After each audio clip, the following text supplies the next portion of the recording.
तो महिला आरक्षण से जुड़े हुए इस बिल के खिलाफ वोट करके विपक्ष फंस तो रहा है।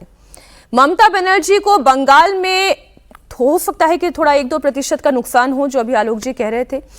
अखिलेश यादव को लेकिन 2027 चुनाव में अच्छे खासे नुकसान उठाना पड़ सकता है, ऐसे कई पॉलिटिकल पंडित्स का कहना है। 2029 के इलेक्शन में राहुल गांधी को भी झटका लग सकता है।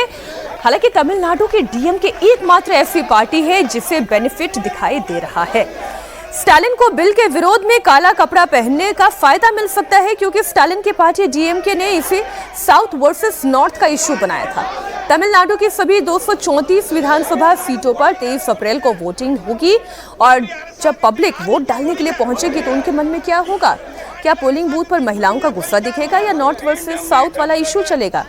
ये इसलिए समझने की जरूरत है क्योंकि ये डीलिमिटेशन बिल ये बहुत करीने से और बहुत एग्रेसिवली डीएमके पूरी कॉन्स्टिट्यूएंसी में लेकर गया है। यहाँ पर जो चर्चा हो रही थी अजीत जी, उस चर्चा का बहुत बड़ा इम्पैक्ट उससे पहले ही वहाँ की कॉन्स्टिट्यूएंसीज में दिखाई देने लगा। उन्हें ये लगने लगा कि भाई ये वो राज्य है जिसने पॉपुलेशन को कंट्रोल करने के लिए जितने भी योजनाएं थी उसको इतने अच्छे से इम्प्लीमेंट किया, तो हमें इसका खामियाजा क्यों भुगतना पड़े। वहां पर इन्हें फायदा दिखाई दे रहा है। दिल्ली ये पहले से वहां इशू चल रहा था, नॉर्थ वर्सेस साउथ का इशू चल रहा था और डीएमके ने, एमके स्टालिन ने सनातन को लेकर के, हिंदू को लेकर के, उत्तर भारत को लेकर के, हिंदी भाषा को लेकर के अपनी एक पोजीशन तय की हुई थी। उस पोजीशन से वो चुनाव लड़ रहे थे।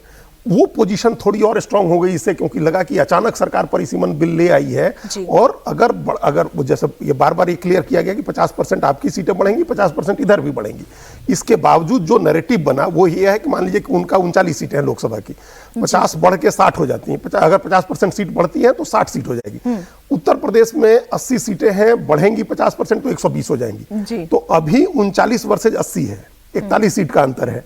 60 वर्सेज 120 होगा तो 60 सीट का अंतर हो जाएगा। तो ये नैरेटिव वो बनाने में कामयाब रह गए कि हमारी राजनीतिक हैसियत कम की जा रही है, घटाई जा रही है, और इसके लिए उन्होंने बड़ा ऐसा स्ट्रॉन्ग प्रतीक चुना कि बिल की कॉपी जलाई उन्होंने। जी, लेकिन मैं एक जो डेटा है जो सोर्स इसका मिनिस्ट्री ऑफ होम अफेयर्स ही है, उन्होंने एक डेटा शेयर किया जिसमें उन्होंने तमिलनाडु का ही लिखा। अब हालांकि अब तो डिलिमिटेशन हो नहीं पाएगा, लेकिन फिर भी जो गृह मंत्रालय कह रहा था वो ये कह रहा था कि करंट लोकसभा सीट 39 है और 543 सीटों में अगर इसका परसेंटेज देखा जाए तो ये 7.18% है।